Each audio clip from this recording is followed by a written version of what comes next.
जय श्री राम। रामायण की कथा यहाँ तक मैं अब कह चुकी हूँ। अब आगे की कथा इस प्रकार है। पार्वती का जन्म और तपस्या। सती ने मरते समय भगवान हरि से यह वर मांगा कि मेरा जन्म जन्म में शिवजी के चरणों में अनुराग रहे।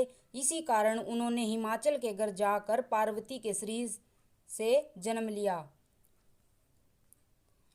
जब से उमा जी हिमाचल के घर जन्मी तब से वहाँ सारी सिद्धियाँ और संपत्तियाँ छा गई। मुनियों ने जहाँ तहाँ सुंदर आश्रम बना लिए और हिमाचल ने उनको उच्च स्थान दिए।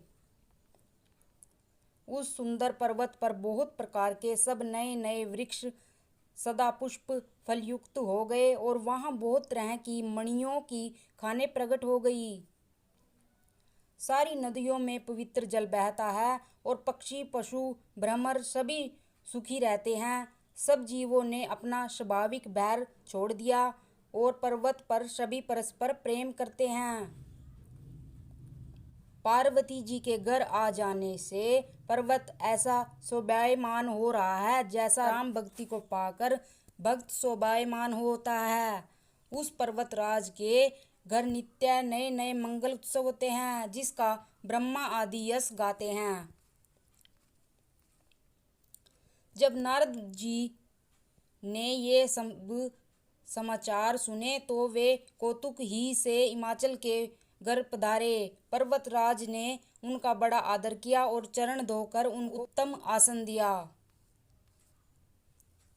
फिर अपनी स्त्री सहित मुनि के चरणों में सिर नवाया और उनके चरणोदक को सारे घर में छिड़काया। हिमाचल ने अपने सौभाग्य का बहुत बखान किया और पुत्री को बुलाकर मुनि के चरणों पर डाल दिया और कहा, हे मुनिवर, आप त्रिकालज्ञ और स्वरज्ञ हैं। आपकी सर्वत्र पहुँच है, अतः आप हृदय में विचार कर कन्या के दोष गुण कहिए। नारद मुनि ने हंसकर रहस्य युक्त कोमल वाणी से कहा, तुम्हारी कन्या सब गुणों की खान है। यह स्वभाव से ही सुंदर सुशील और समझदार है। उमा, अंबिका और भवानी इसके नाम हैं। कन्या सब सुलक्षणों से संपन्न है। यह अपने पति को सदा प्यारी होगी। इसका सुहाग सदा अचल रहेगा और इसके माता पिता यश पावेंगे। यह सारे जगत में पूज्य होगी और इसकी सेवा करने से कुछ भी दुर्लभ न होगा। संसार में स्त्रियां इसका नाम स्मरण करके पतिव्रता रूपी तलवार की धार पर चढ़ जाएंगी। हे पर्वतराज, तुम्हारी कन्या सुलक्षणी है। अब इसमें जो दो चार अवगुण हैं उन्हें भी सुन लो। गुणहीन, मानहीन, माता पिता विहीन, उदासीन, संयसहीन, लापरवाह, योगी, जटाधारी, निष्काम हृदय, नंगा और अमंगल वेश वाला ऐसा पति इसको मिलेगा। इसके हाथ में ऐसी ही रेखा पड़ी है। नारद मुनि की वाणी सुनकर और उसको हृदय में सत्य जानकर पति पत्नी हिमवान और मैना को दुख हुआ और पार्वती जी प्रसन्न हुई। नारद जी ने भी इस रहस्य को नहीं जाना क्योंकि सबकी बाहरी दशा एक सी होने पर भी भीतरी समझ भिन्न भिन्न थी। सारी सखियां पार्वती, पर्वतराज, हिमवान और मैना सभी के शरीर पुलकित थे और सभी के नेत्रों में जल भरा था। देव ऋषि के वचन असत्य नहीं हो सकते, यह विचार कर पार्वती ने उन वचनों को हृदय में धारण कर लिया। उन्हें शिवजी के चरण कमलों में स्नेह उत्पन्न हो आया, परंतु मन में यह संदेह हुआ कि उनका मिलना कठिन है। अवसर ठीक न जानकर उमा ने अपने प्रेम को छिपा लिया और फिर वे सखी की गोद में जाकर बैठ गई। देव ऋषि की वाणी झूठी न होगी, यह विचार कर हिमवान, मैना और सारी चतुर सखियां चिंता करने लगी। फिर हृदय में धीरज धरकर पर्वतराज ने कहा, हे नाथ, कहिए अब क्या उपाय किया जाए।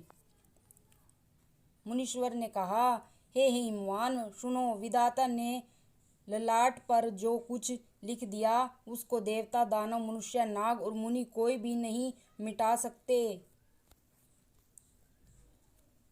तो भी एक उपाय मैं बताता हूँ। यदि देव सहायता करे तो वह सिद्ध हो सकता है। उमा को वर तो निसंदेह वैसे ही मिलेगा जैसे मैंने तुम्हारे सामने वर्णन किया है, परंतु मैंने वर के जो जो दोष बताए हैं, मेरे अनुमान से वे सभी शिवजी में हैं। यदि शिवजी के साथ विवाह हो जाए तो दोषों को भी सब लोग गुणों के समान ही कहेंगे। जैसे विष्णु भगवान शेष नाग की सैया पर सोते हैं तो भी पंडित लोग उनको कोई दोष नहीं लगाते। सूर्य और अग्निदेव अच्छे बुरे सभी रसों का भक्षण करते हैं, परंतु उनको कोई बुरा नहीं कहता। गंगा जी में शुभ और अशुभ सभी जल बहता है, पर कोई उन्हें अपवित्र नहीं कहता। सूर्य, अग्नि और गंगा जी की भांति समर्थ को कुछ दोष नहीं लगता। यदि मूर्ख मनुष्य ज्ञान के अभिमान से इस प्रकार होड़ करते हैं तो वे कल्प भर के लिए नरक में पड़ते हैं। भला कहीं जीव भी ईश्वर के समान सर्वथा स्वतंत्र हो सकता है? गंगा जल से भी बनाई हुई मदिरा को जानकर संत लोग कभी उसका पान नहीं करते, पर वही गंगा जी में मिल जाने पर जैसे पवित्र हो जाती है, ईश्वर और जीव में भी वैसा ही भेद है।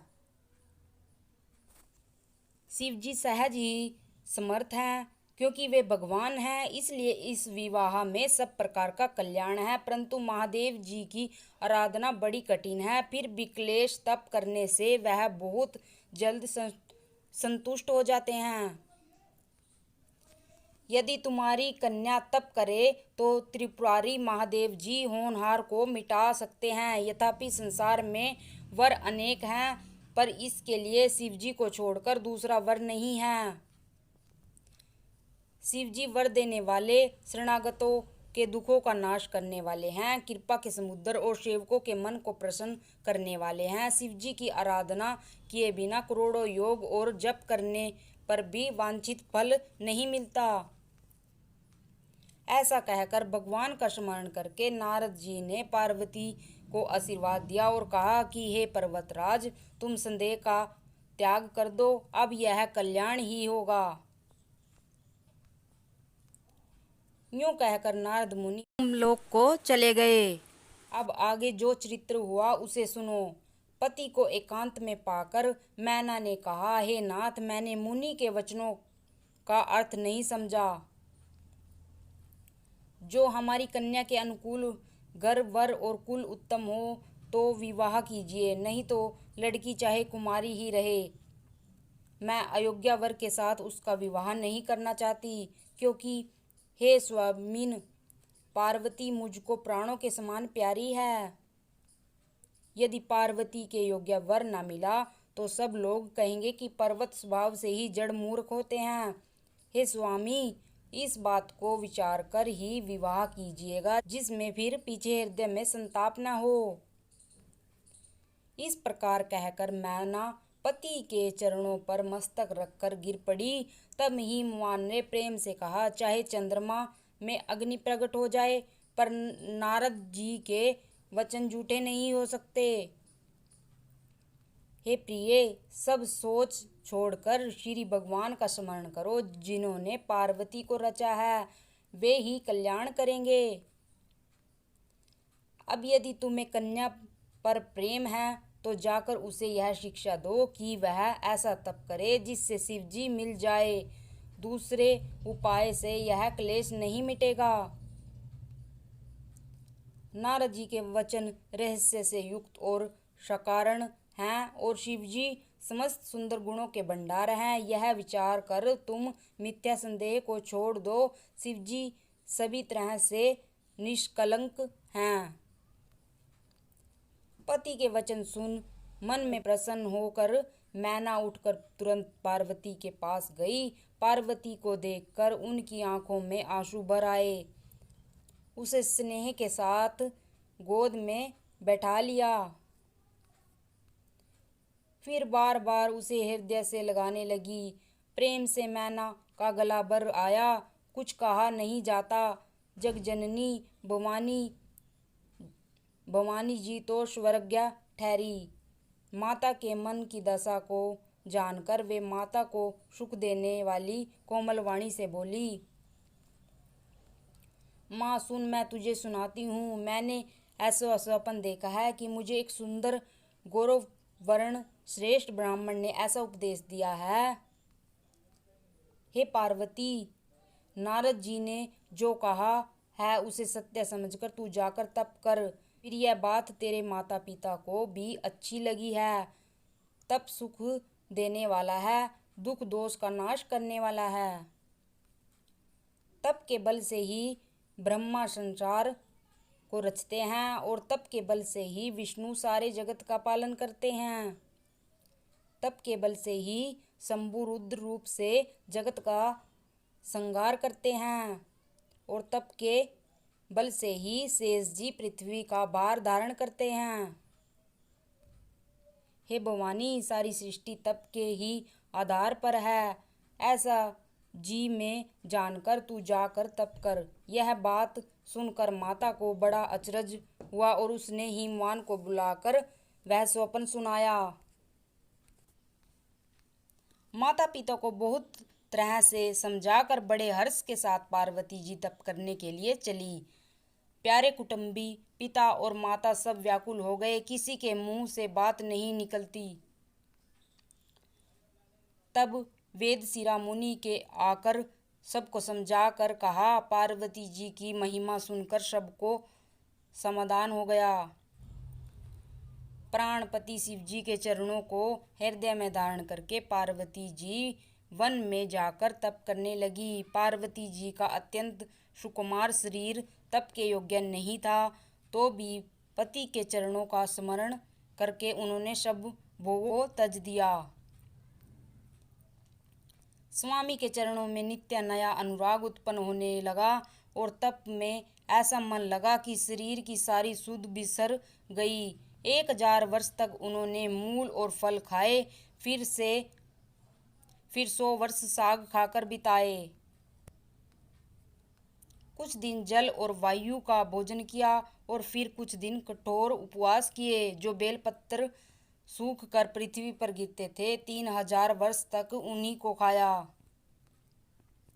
फिर सूखे पर्ण पत्ते भी छोड़ दिए। तभी पार्वती का नाम अर्पणा हुआ। तब से उमा का शरीर अक्षीण देखकर आकाश से गंभीर ब्रह्मवाणी हुई।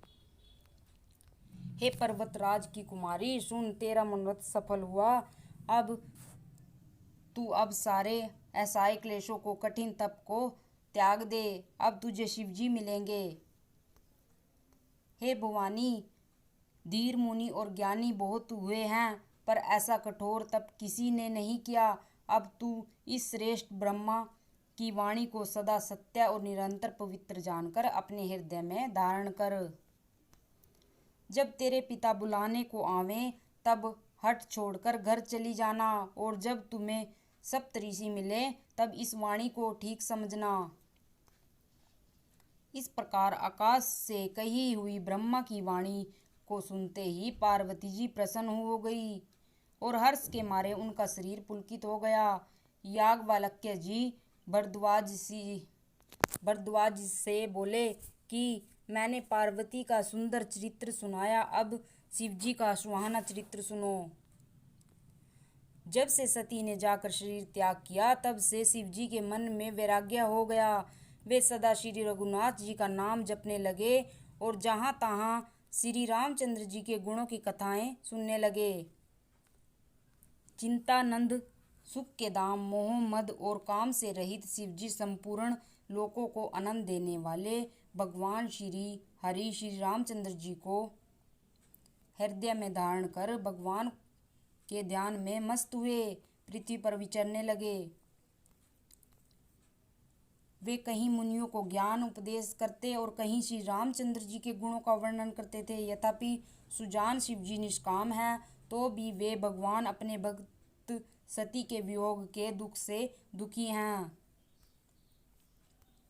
इस प्रकार बहुत समय बीत गया। श्री रामचंद्र जी के चरणों में नित नए प्रीति हो रही है। शिवजी के कठोर नियम अन्य प्रेम और उनके हृदय में भक्ति की अटल टेक को जब श्री रामचंद्र जी ने देखा, तब कृतज्ञ उपकार मानने वाले कृपालु रूप और शील के भंडार महान तेज पुंज भगवान श्री रामचंद्र जी प्रकट हुए।